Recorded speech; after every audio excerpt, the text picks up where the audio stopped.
Child ஆர்டிஸ்ட்டாக நடித்த முதல் படத்திலே ஆடியன்ஸ் கிட்ட பயங்கரமாக கைத்தட்டல் வாங்கின ஒரு டாப் 3 சைல்டு ஆர்டிஸ்ட்டை பற்றி தான் இந்த வீடியோவில் பார்க்க போகிறோம். தேர்ட் பிளேஸில் பார்க்க போகிற சைல்டு ஆர்டிஸ்ட் வந்து பார்த்தீங்கன்னா அஸ்வந்த். இவர் வந்து பார்த்தீங்கன்னா சூப்பர் டீலக்ஸ் படத்தில் அருமையாக நடிப்பு கொடுத்துருப்பாங்க. அதுக்கேற்ற மாதிரி இந்த படத்துக்கு வந்து பார்த்தீங்கன்னா இவருக்கு நிறைய அவார்ட்ஸும் வந்து பார்த்தீங்கன்னா கிடச்சிது.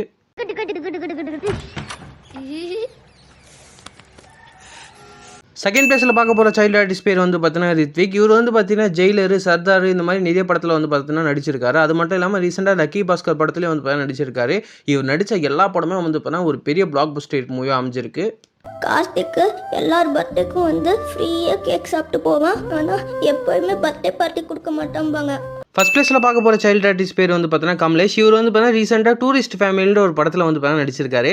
அந்த படத்தோட ஒரு பெரிய பேக் போனே இவர் தான் சொல்ல முடியும். ஏன்னா அந்த அளவுக்கு வந்து பார்த்தீங்கன்னா ஹியூமர் சீன்ல ஒரு கலக்கியிருக்காரு. பேர் என்னப்பா? ஐயோ சரி, எந்த பேரு ஜோசப் குருவில்ல. இதான